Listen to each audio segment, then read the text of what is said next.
We made it. We really made it. I can't believe it. After almost 5 years of daily check-ins to the Taronne Discord, theorizing on the next thing that might make it in, seeing this community of people invested in what is realistically the successor to SWAT 4, we are finally here. I am truly so excited for this. With all that said, let's take a look at what's to come with the 1.0 release of Ready or Not on December 13th. To preface, this is going to be a long one, but I will add chapters so you can skip to the part that really interests you, including a full analysis of the 1.0 trailer. I need to stop and thank Votive Chunk, a mod over on the Ready or Not Discord, as he compiled a lot more of these hidden, less talked about aspects of this update and helped me compile it into a script I'm using now, so make sure to send some love his way. Speaking of which, Votive asked me to read a small disclaimer prior to spilling all of the beans. While many devs are showing the current state of the game at the time of recording, any notes that have been made aside from that are not confirmed features, are merely speculation. Screenshots of devs just cannot also be taken as true or coming. Only things that have been published in public newsletters and many devs are liable, but even those are subject to change. First, starting out with the maps, the ones that we know are being added in are Coyote, Streamer, Beachfront, and Elephant, which should be the school map, with revamps for Hotel, Farm, the police station, dealership, and port. That being said, looking at a mini dev update here, it looks like we will be getting a total of 18 maps on release day for the campaign. Those of you who know me know I am a high ready enjoyer. I don't know, just a personal preference, come at me.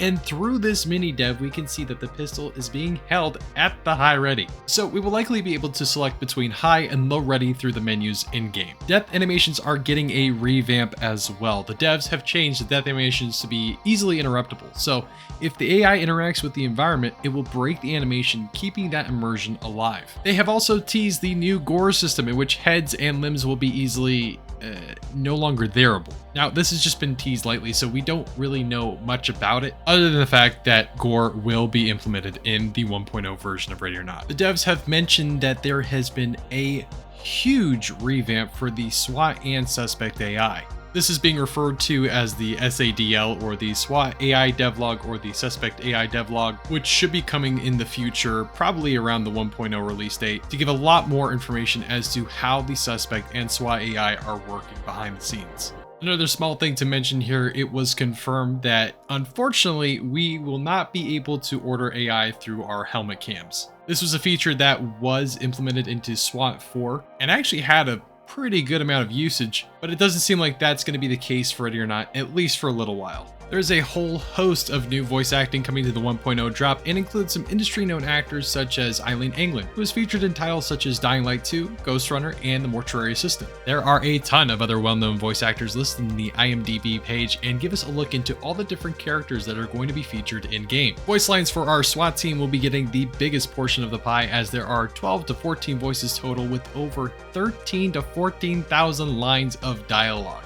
Speaking of voice acting, we have new subtitles in-game that actually seem to be pretty useful, allowing for the player to follow along to audible cues even when they are pretty hard to hear. What's even cooler is that there is potential for the Suspect AI to talk back to the player in a way. The watch the player wears in-game is not only a customizable cosmetic, it is also a reflection of the start time of the mission, so players can keep tabs on the length of time they've been at it. Void at one point confirmed a full OST will be released upon the 1.0 drop, but unfortunately it was delayed as of December 5th. But ultimately we should be getting an OST released soon. Native GPNVGs have found their way in-game finally, as seen in this mini dev clip. The black version will supposedly be available for standard edition players, while supporters will get access to the tan/FDE version. As far as mod support goes, there has been sadly no new advancement on that front, asides Ali letting us know that a majority of mods will likely break.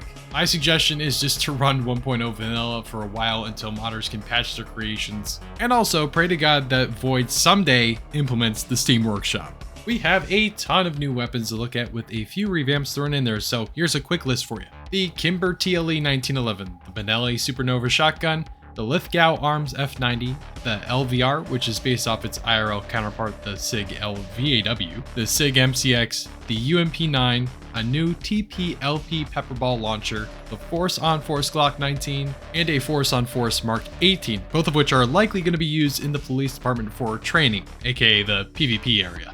The new revamps will be for the UMP45, the Breaching Shotgun, the M45A1, the SIG MPX, and the redone Taser 26P, which has been completely replaced by the Taser 7. Honestly, the Taser 7 makes a lot more sense, and I am super stoked about it. That being said, Sadly, as much as I've kvetched about the taser, there will not be a ragdoll effect when the probes make contact with AI in game for 1.0, but hopefully this will get implemented later on. Bullet ballistics have been given a full rework in how rounds penetrate, ricochet, spall, and affect tissue. From FMJ to JHP, they have all gotten this rework and should result in a lot of great and realistic engagements. Now for our next point of topic, the civilian order feature. I am so pumped about this one, as I mentioned it a little while back on the Rare Not subreddit that I wanted an order command to bring civilians towards us without exposing ourselves to unknown areas. Apparently we will be able to order civilians as well as suspects towards us in order to effect arrests, although care needs to be taken for suspects as they have a chance to attack when they get close to the player. In multiplayer lobbies, we should be able to use the civilian commands as we would in single player. However, we don't know if the host will take priority or if it's based off of who used the command last. Going back to the helmet cams for a second, the good news is that there will be an ATAK style of head cam implemented in 1.0, and it seems we will be able to swap from the picture-in-picture and that same ATAK view. We got some confirmation through a Reddit post once again that cosmetics will be unlocked through mission progression alone. So no pay to win or any of that crap, which I swear Void, if you ever do a single microtransaction, I will lose my gosh darn mind. With customization in mind, when in the character editor, you will have the ability to hover over your presets to preview them before equipping them, which is a nice little UI touch. New achievements have been added to the game, with 15 of them appearing on the Steam achievement page. Currently, the only active achievement is for the first arrest, which apparently 7.9% of you haven't achieved. You guys are freaking psychopaths. With the rest of said achievements being hidden, likely to be unlocked through mission progression. And finally, we have made it to the trailer. First off, I would heavily recommend that you watch the full thing on your own prior to this. It is honestly a super awesome watch first time around. With that being said, I'm gonna let clips play and then I will give my analysis right after it. So, let's start it off. 911, this call is being recorded. What is your emergency? I need the police. You need to send the police right away. Come help me. God, I'm sorry. I don't want to die. In the background on the PD walls, we can see handwritten notes. Most of these don't look too positive, and about 9 seconds in, we can actually make out the writing on one of them. It reads, "Listen here, sailor boy, don't ever let me catch you around my wife again. If you even glance at her, I'm going to make sure you regret it. You'll meet your Navy friends sooner than you think, scum." 60. Do you have superhuman vision? I hear you asking. No. So this is the same note that is located in Barisa Cove. As far as the lore we have so far, we know that the sailor in Barisa Cove seems to be having a rendezvous with a lady known as Barb. And Barb is the note author's, Eric's, wife. How do I know their names? Environmental storytelling. So yeah, the sailor, Eric, and Barb are neighbors in Barisa Cove, which is something interesting to note, and I'd be curious to see how they tie in with the Left Behind gang. Listening to the audio, it sounds like it's a domestic disturbance being called in, with the male saying either "I'm sorry, Mom" or "I'm sorry, Barb." I'm not entirely sure. You ready? Yes, sir. Ready. Move! Move! Move! Take it down! Suspect down! Right is down! We see what appears to be an entrance to the Coyote map and also a sneak peek at what could be weapon jamming implementation.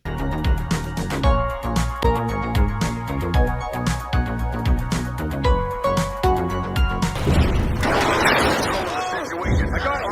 Get down! Gotta get you up. Ready? Look out! Drop your weapon! Drop it! Move it in! Down and we need backup. Let's go! We get a look here at Mine Jot again. Nothing really of note though. Still make it out of this. Drop the gun and let her go. I'm not going in! And I'm not sure if Void is hinting at an opportunity for us to attempt de-escalation with hostage takers, but that would be so cool to see in game.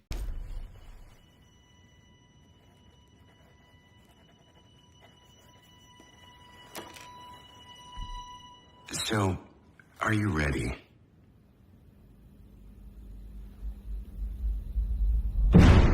Looks like our boy is sitting in a psychiatric assessment to see if he is mentally fit to take on upcoming missions, something we will have to take into account and manage in the commander mode. Now, at the end of the trailer at the Game Awards, we saw a website called www.lspdonline-gov.org blocked by a password. Now, I am big on lore, so I tried to get access to the page by brute forcing, inspecting the page elements, doing spectrum analysis on the trailer to try and find this password, but to no avail. And then an hour later, it's just unlocked. It's just unlocked. It's not even anything cool. It's literally just a redirect to the Steam webpage. I personally still think there could be something to this, maybe in the future, but who knows. Now here's some great news for those of you who did not purchase the Supporter Edition.